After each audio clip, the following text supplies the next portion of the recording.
Okay, tulaba ku celebrity track tugenda okulaba omwana abayimba nga z'ennyimba ezitunyumira eza Yesu waffe atunazaako ebibi byonna nze mwagala nnyo omwana oyo ng'oli wa kitiibwa.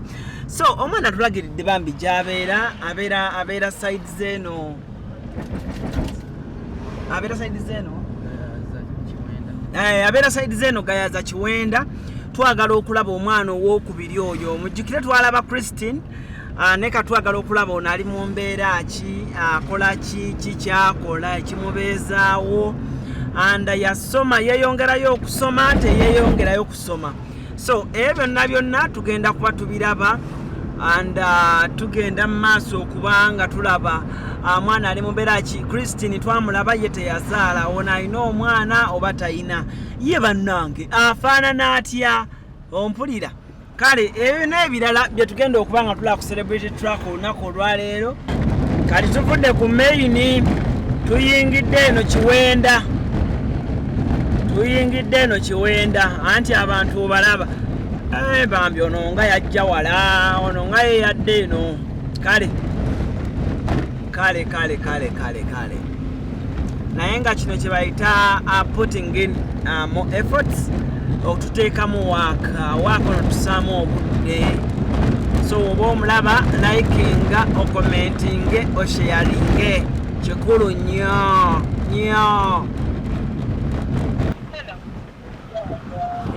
Tova Karo tovaako ye kuba oyimiridde ku luguudo. Ndi mu kasenta wano ku round mobile. Ekitegeeza round about awo mu kasenta. Ogenda genda owette wano wooto ogenga yambako kasini mu senta wakati n'olendi. Ekikubo kino eky'ettaka nkitwala nga bwe kiri. Kirete nga bwe kiri.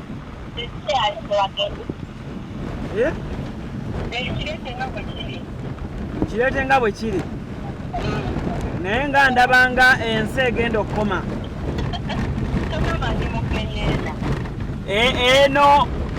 Eno nga wajja wala mwasenga wala. Mwana gwe mu abasajja baali tufuddeko nammwe mwadda ku kibuga ku bisugama. Naye eno kati gwagenda okungulizaayo poloti. Eno gwagenda okungulizaayo poloti. Ate mwano bateje zirikulayi. Waliwo kikyaki ekikadde kyendaba kyendi mu kuyitako. Gwe weyongere eno maaso. Karo.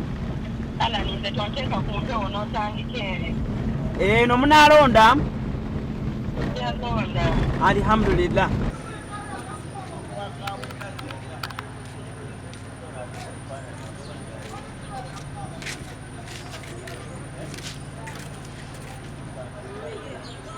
Bannange yoyo Karo waffe yoyo Karo. And of course yes tumaze ne tutuuka and tutuuse bulungi. Emboozi lijja kuba tuginyumya atubuulire what really happened okubanga ate ye ali eno abantu waali okitegedde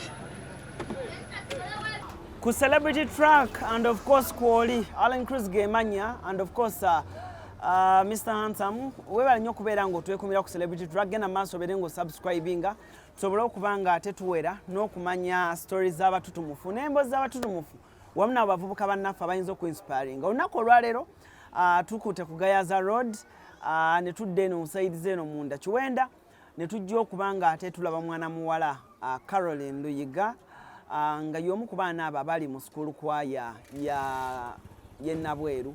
Abasinga mwenna bwe nabalaga Christine buli omu yeebuuza ekintu kimu, Alan ate oli omulala mwali temumanyi linnya naye nga muŋŋamba nnyo ate oli omulala gwe yayimbanga naye.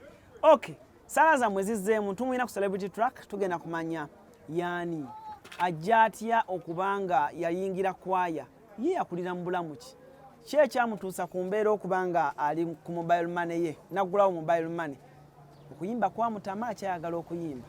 Ebyo n'ebirala bye tugenda okumanya ku celebrity track. Tovaawo. Kale Karo Anze. ogamba oti Ndi bulungi ogamba oti. obulamu bugamba ki Bulungi mpozi mmwe. buuza ku batulaba Abatulaba bannanga amanya nze Luyiga Carol nga yenze yabayimbira buli obuyimba bwe musinga okwagala. We have peace, oli wa kitiibwa nenga kati nakula ndi kikazi kikulu. oli mukazi mukulu Ndi mukazi mukulu. okay omuntu abakyala tebatera kwogera myaka naye omaze emyaka emeka ng'ovudde mu ssomero nga wava mu ssomero Namala okusoma form 6 namala 2012. 2012 Yeah. okay kitegeeza kati oli mukyala mukulu Ndi mukyala mukulu. oli mukyala mufumbo Ndi mukyala mufumbo. okay olina abaana bameka Nina abaana babiri. okulidde ddala okulidde ddala Nkuze. oli proud mother Ndi proud mother of course. okay okay so anyway nga before nga tunatuuka ku muntu omuntu yandyetaaze okumanya kale wakulira mu family ki Nakulira mu family ey'abaana bataano. Abawala tuli babiri, abalenzi bali basatu. Ngera nze last born. okay bakuzaala Banzala nabwe parents eri wano. Awo wali family mu Katundu. so lyali essomero eryokumpi we nali nosomera. okay Naye nga daddy wange yanjagalanga nnyo.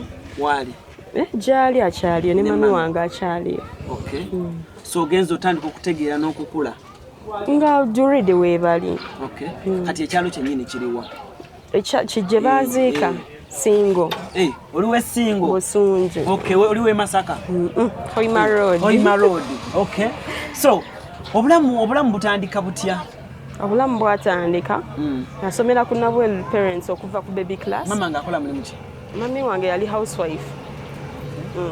Nasomera ku Nabwel parents okuva baby up to P7. Naye okutandika oyimba I was in P3. P3 awo twatandikira ne batandika practice biki asobola jje biki and we came over ne tandika oyimba nga ba picking amu asobola yagenda asobola so ne nesanga nga nange bakoze eki bampikinze ne tuyimba no our first video yali mu class was it P6 P7 there ne tufulumya video yaffe yasooka daddy wange nasanyuka nyonyonyo daddy olonga akola mulimu ki daddy wange farmer tayina mulimu guli awo sajja mulimu nasanyuka nyonyonyo last born wange olwo video ki yali oli wa kitiibwa eyasooka nasanyuka last born wange biki ne bagenda banyimba meetings like that agamba omwana wange nga he's proud of me ositegeera nensoma ne tuyimba but on a surprising note nga obimanyi adolescent stage nentuuka we natuuka and I got what pregnant you understand I was in senior 5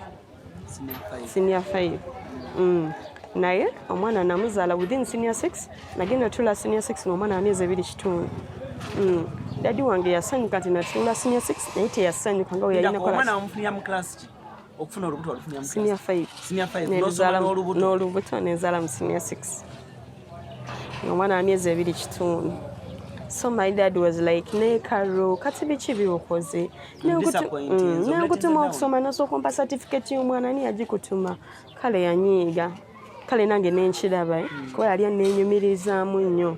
Was the boyfriend responsible? The boyfriend was responsible. Yampeerera form 6 registration byonna, you understand nengenda nensoma nemaliriza.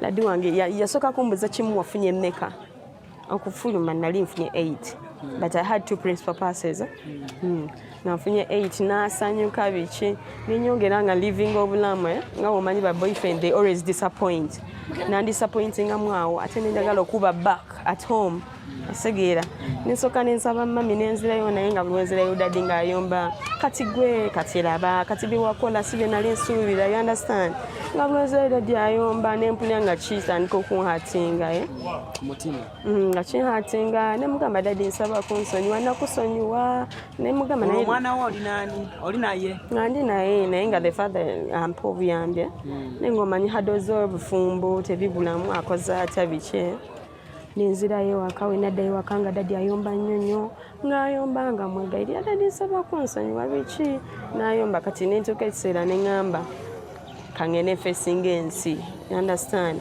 naye before bino byonna nga tebinabaawo bwe namaliriza form 6 nakyalina omwana we naddirayo waka nasooka neŋŋamba let me take my career maaso Nesooka ne nnoonyawo clubs ezikuba live band. Nasookera ku Diposh. We nagenda e Kabalagala Kiwuwa yali akuba. We natuukayo ne ntya. Nasanga omuwala ng'ayimba ng'ali so perfect. Ate nze ndeesa amaalo gange okuva mu Nawel Parents. Nesooka ne ntya. Ne nnyimirira ne bampita omugenyi jangu oyimbe naye omanyi nga I'm shivering.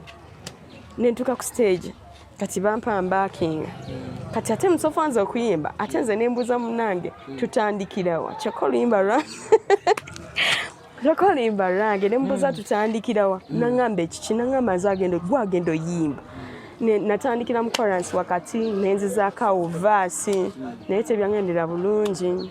Nenvaayo nengenda ku Grand Imperial nengenda nenyimba nali manyiyo bakubayo live band nenyimba oyagala nnyo aba live njagala nnyo live nga manyi omuntu yenna ayinza okumpiikingawo n'akola ki n'antwala mu maaso nengenda nenyimba ku Grand Imperial we natuukayo ninayo omwami gwe nasa naye ng'abantu bakyakutegeera kale Grand Imperial manyiyo y'abagagga tomunyumiza nti ono wa Nawel tomunyumiza nti ono wa Nawel Parents tebabimanyi kati nengendayo nenyimba waliwo omwami yangamba ngenda kuzaala mu Jekaki band yanfuwawo 15,500 naye we namuwa enamba y'essimu nagenda owulira ali off topic olwo mwaka ki nasinza ku recallinga nagenda owulira ali off topic nemuleka nenjijjako olina ebizibu byange noonya future yange kitange njagala musanyusa kati olwo segeera nenvaayo nengendako ku La Grandi nenyimba nengendako ku match mix naye nagenda olaba sina sente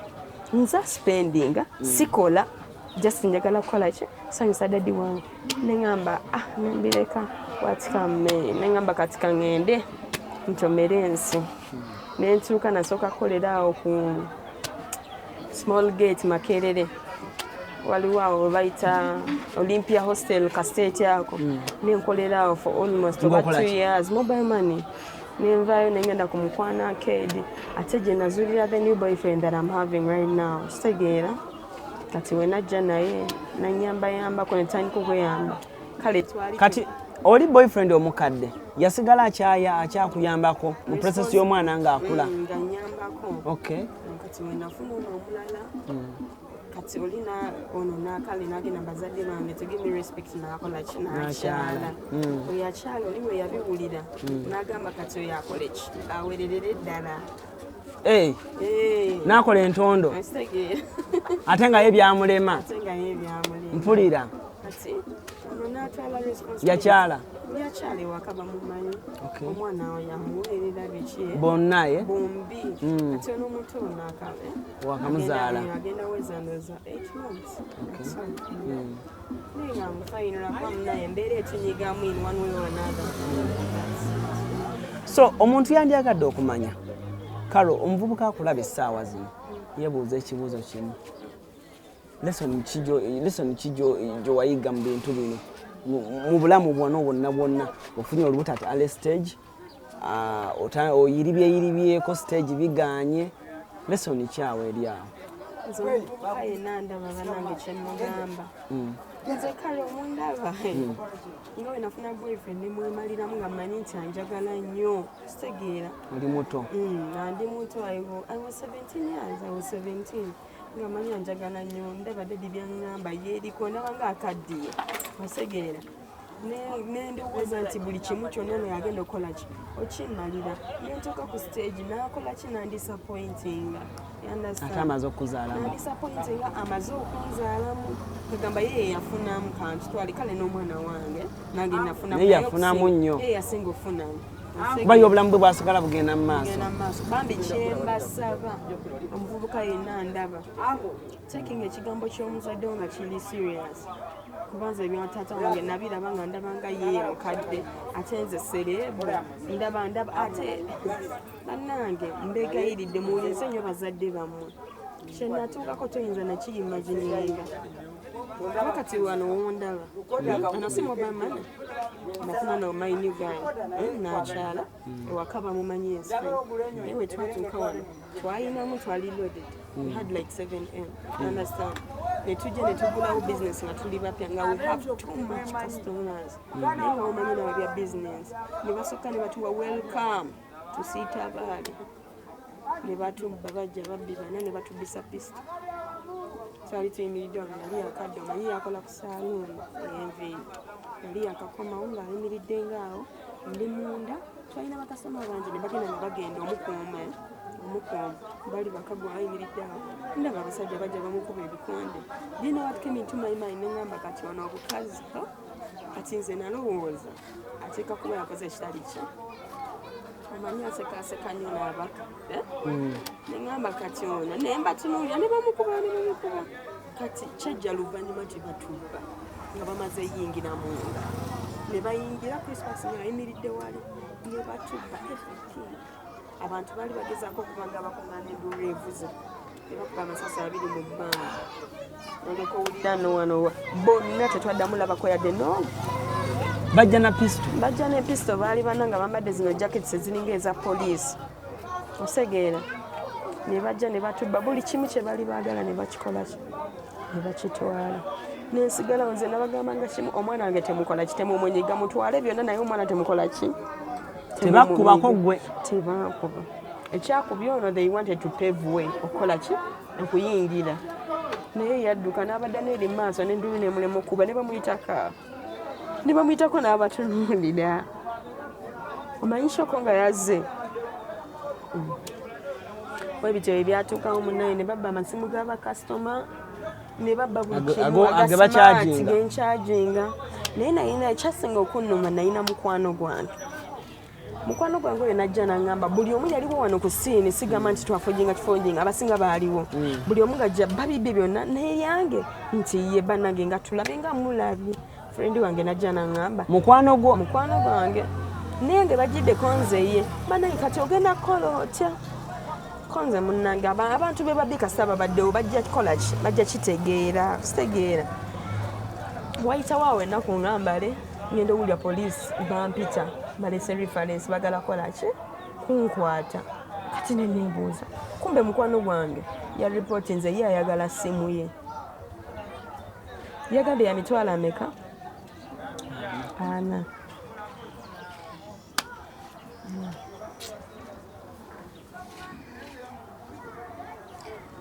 Okay, tuli ne Caroline Luyiga and of course tugezaako okumanya obulamu ng'omuvubuka omanyi obulamu obwaddala nti nange Alan Cruz nyinza okuba ssaawa zino nga ndi wakabi naye emikisa gyange ngikozesezza ntya anda biki by'oyinza okugwamu mu bulamu n'ogamba nti ngudde mu kino naye Mukama nnyamba nziremu okuba nga nsituka mukwano gwe mwennyini gwe yali amanyi nti mukwano gwe naye nga naye embeera yagitegeera yamutwala ku poliisi okubanga nti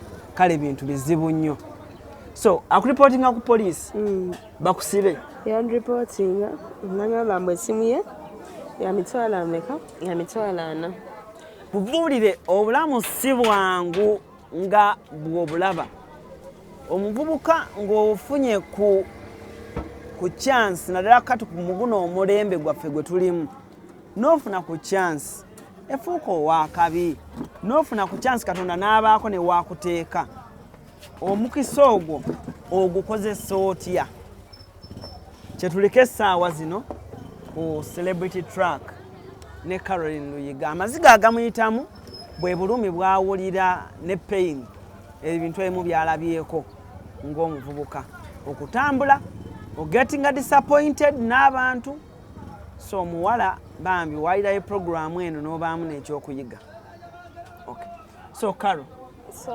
mukwano gwange yantwala ku poliisi on reaching there mbabuuza ate afane kikinkoze eki kuba iwent smoothly nga mmanyi sina kyenkoze natuuka nga baŋŋamba bwe simu y'omuwala bwati ne bwati bali bamuyita Joan wagibuziza ya mitwalo ana agyagala konze kyekinsibya nti konze lwaki temusose ne mumpita ne tutula ne tukola ki lwaki temusose ne mumpita ne tutula ne tukola ki ne tunyumya ne tuteesa kale n'aŋŋamba nti nedda yagambye ate yagambye n'ogaana naye nga ye frendi wange oba musindikira sente zijja ku simu yange waba alina gwasindikira ye muntu gwensobola osindikira nampa in the evening ekitegeera nengenda nagenda olanga sina any single penny nga sina myadolaga you understand kati awo ekyo nenfunayo kalooni nasooka nenfunayo kalooni nemwaka emitwalo gyaga netugenda ku police file nti bagikola ki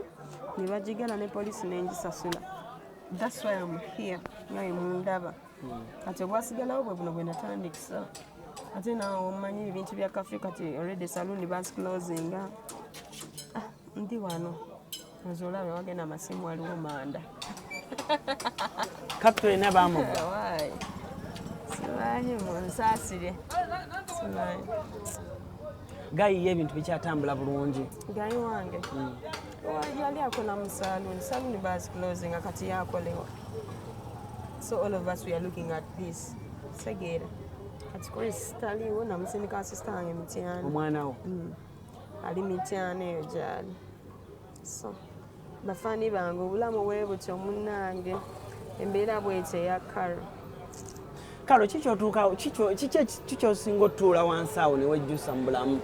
Ekintu kyensinga okwejjusa yadde si kirungi kwejjusa mwana mutima ngamba oba osanga singa saazaala oba singa nyina wendi singa tewazaala mangu oba singa saazaala mangu osigera singa aba nyina wendi kuba kimubibirira ddi agamba kale Carol you disappointed me Carol nagenda kutuusa wala Carol ne kati akyakyogera bakyala ate kati nkyabeera naye ngamba during the other days nga nkyabeera naye era ensonga lwaki nayagala bakyale at least asanyuke akakkanyeko ku busungu bwe yali akola ki bwe yali annyinako. okuyimba olina kye wafunamu? Okuyimba nga nkyayimba Mr. Damulira yampererakoko akitegeera yampererako nga wenyimba nampererako then we natuuka ekiseera nga sikyasobola yimba nandeka abatakyasobola kuba nga tokola kitomuweereza okitegedde.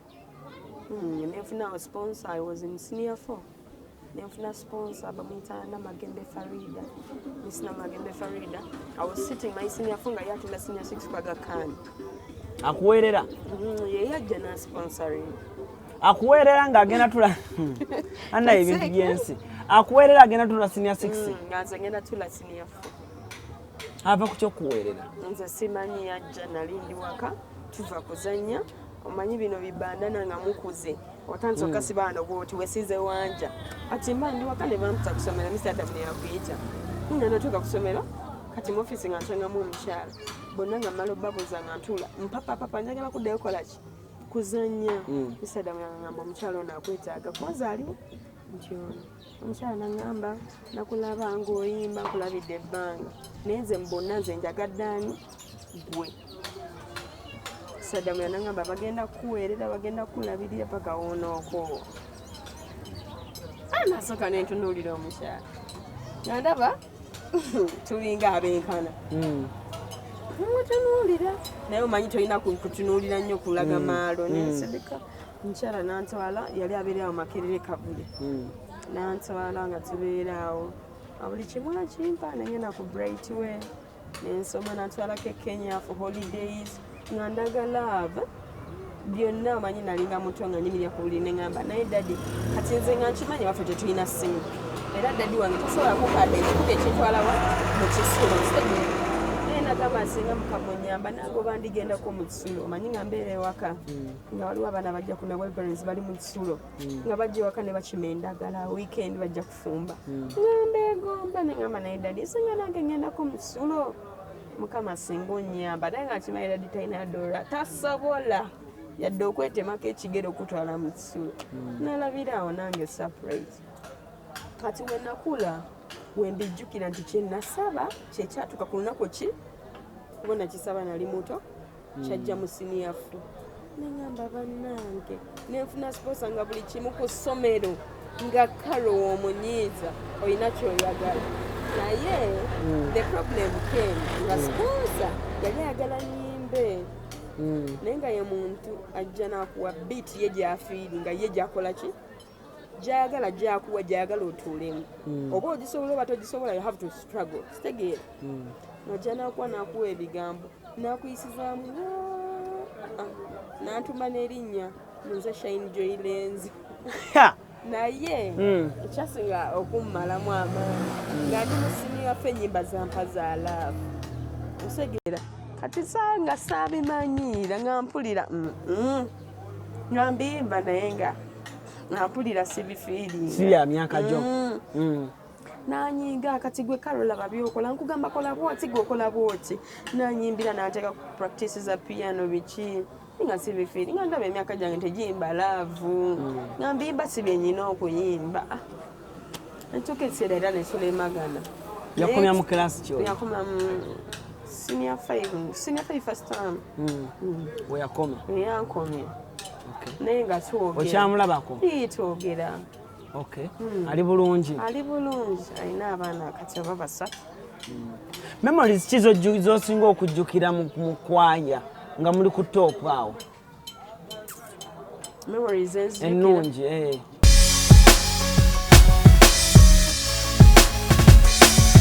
Celebrity Track. Subscribe.